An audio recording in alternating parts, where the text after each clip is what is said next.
کاکە شەماڵ جارێکی تر خۆش هاتنەوە بۆ بەڕێوەی کورد کۆنەکشن بەو هەموو جوڵانەوەی هێزی پێشمەرگە بۆ سنوورەکانی دەڤەری ژێردەسەڵاتی پارتی کرێکەکانی کوردستان و بەوەی کە لە میدیاکانە دەیبینین مرۆڤی کورد هەست بە زرمەی دەهۆڵی شەڕێکی ناوخۆ دەکات. ئێوە چۆنی دەڕوانن؟ بەڵێ سەرەتا سپاس بۆ ئێوە و سڵاو و ڕێزش بۆ بینەرانی بەرنامەی کورد کۆنەکشن. بەڕاستیدا ئەم دۆخێکی ئێستا کە هاتۆتە ئاراوە دۆخێکی یەکجار زۆر هەستیارە.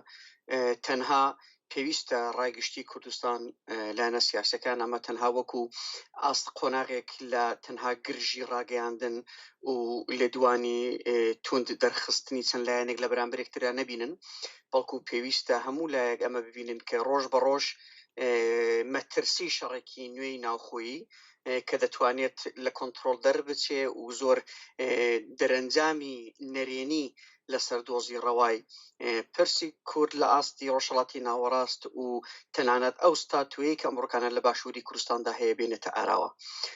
ئەمن لەو بڕوایدام کە ئەو مەسەلەیەکی ئێستاکانە لە زیینوی وەرتێ هاتۆتە ئاراوە مەسەلەیەکی جدێ لە چوارچێوە یەکدانە بەرنامە و پلانێکی داڕێژرا و بە هەماهەنگی دەگەڵ دەوڵەتی تورکیا سوپای ئەم دەوڵەتە و دەگەڵ لایەنی پارتی دموکراتی کوردستانی عێراق هاتۆتە ئاراوە و ڕۆژ بە ڕۆژیش ئاراستەی ئەم هێز جوڵاندنە خەریکە بەرفراوانتری بێت و لایەنی جیاوازتریش لە خۆ دەگرێت. بەس کاکە شەماڵ ئەمە ململانی نیوان پارتی و یەکیەتی و هێژمانی دەسەڵاتە یاخود ئەمە وەکو دەبەترێت پیادەکردنی پیلان و پلانێکی داڕژراوە؟ بەڵێ ئەمن پیاێ یەکەمین کەس بووم لە تۆڕە کۆمەڵایەتەکاندا باسی مەسلەی زیینوی وەرتیم کرد بە زووترین کاتکە من زانیاریم بۆ هات کە لەوێ هێز جوڵی پێکرداوە و هێزێکی پارتی دموکراتی کوردستانی عێراق و تورکیا لەو هەرێمە خەریکە جێگیر دەبن. ئەمن لە نووسینەکەمدا ئاماژەم بەوە کردووە کە ئەمە قۆناغی سێهەم لە ئۆپەراسیۆنی پەنجەیە. ئەگە ئاگادار بن ساڵی 2010 سوپای دەوڵەتی تورکیا لە لێدوانێکدا ئۆپەراسیۆنی پەنجەی ڕاگەیاند کە ئامانز لەم ئۆپەراسیۆنە پاکتاوکردنی پارتی کرێکارانی کوردستان بوو. ئەم ئۆپەراسیۆنە چەند قۆناغی بەخۆیەوە بینیوە. قۆناغی هەری دوایی شەڕ لە گۆڕەپانەکانی خواکورک بوو، خواکورک و هەفتانین بوو بە ئامانجی ئەوەی کە پەکێکە لە هەرێمی خواکورک تەواو پاکتاو بکرێت و سوپای تورکیا بتوانێت بارگەکانی خۆی لە منتەقەکانی خواکورک و ئەو جغرافیای ئەو منتەقەیە پیادە بکە. بەڵام ئەمڕۆکانە بینیمان کە لەوێ هیندێک پێشڕەویان کردوانیان منتەقەکانی وەکو شەکی وەکو کانی قڕێژ کە بەشێک لە جغرافیای گرنگی خواکورک پێکدێنن لە دەستی پارتی کرێکارانی کوردستان بێنە دەر ئەم هێزە مەزبوور بە پاشەکشە بکە و سوپای تورک لەو هەرێمانە جێگیر بێ. بەڵام لەمە زیاتر نیان توانی پێشڕەوی بکەن. ئێستاکانە قۆناغی سێهەم کاتۆتە ئاراوە ئەوەیە کە پارتی کرێکارانی کوردستان لە منتەقەی قەندیلدا گەمارۆ بدەن. بەس کاک شەماڵ گرنگی زێنێوەرتی چییە؟ نەوتی هەیە، کشتتوکاڵی هەیە و یاخۆت استراتیژی ناوچەکەیە؟ سەرتا بۆ بڵم کە منتەقەی زیینوی وەرتێ جوگرافیایەکی هەستیارە. ساڵی 1990 لە دەرەنجامی شەڕی ناوخۆییدا چوارچێوەی مدیریەت و ڕێوەبەری ئەم منتەقەیە دەستنیشان کراوە کە وەکو لە بواری ئیداری و سەربازیەوە سەربەیچەتی نیشتمانی کوردستانە. بەڵام لە هەمان کاتیشدا سنووری پارتی کرێکارانی کوردستانە هەرێمێکە کە شوێنی هاتن و چوونی هێزەکانی پەکەکە بۆ منتەقەی کاڕوخە. لە هەمان کاتدا هەرێمێکە کە قوڵایی استراتیژیکی قەندیل دەپارێزێ.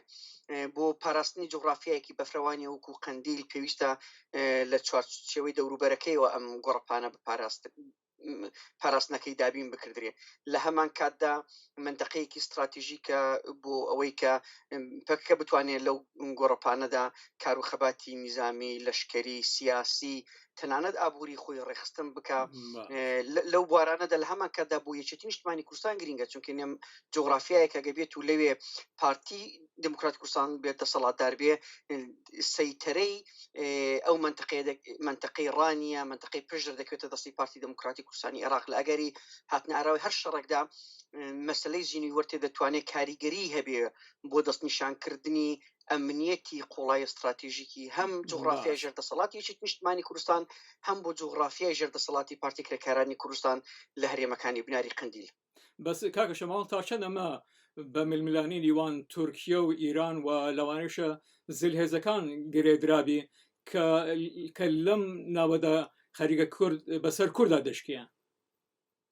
ئەم پێم وایە دەوڵەت یەکگرتوەکانی ئەمریکا ئاگاداری ئەم دۆخەیە و هۆکاری بێدەنگیکەشیان ئەوەیە کە دەوڵەت یەکگرتوەکانی ئەمریکا بە تایبەتی ئەو دەوڵەتی ترامپ پرەزیدەنت ترامپ هەموو هەوڵەکەی ئەوەیە کە تەمەرکوزی سیاسی لەشکری استخباراتی دەوڵەتی تورکیە لەسەر سووریە و ڕۆژاوای کوردستان کەم بکاتەوە بۆ ئەوەی کە تورکیا لێ پاشەکشەیەک بکات دەرگیان لە بەردەم شەڕی دەوڵەتی تورکیا لە دژی پارتی کرێکارانی کوردستان لە جغرافیای تورکیە و باشووری کوردستاندا کردوتەوە هەر لەبەر ئەوەیە یەکدانا دیارە ڕێکەوتنێکی نهێنی لە ئارادا هەیە کە هێزەکانی تورکیا تەمەرکوزی سیاسی و نیزامیان لەسەر ڕۆژاوای کوردستان کەم بکەنەوە لە بەرامبەر ئەمەدا تورکیا بتوانێت بەردەوام بێت لە هەوڵی پاکتاوکردن و لە ناوبردننی پارتی کرێکارانی کوردستان بەڵام دەبێت لێرەدا ئەمە بڵم کە ئامانجی ئەمریکا لە ناوبردننی پارتی کرێکارانی کوردستان نییە بە پێچەوانە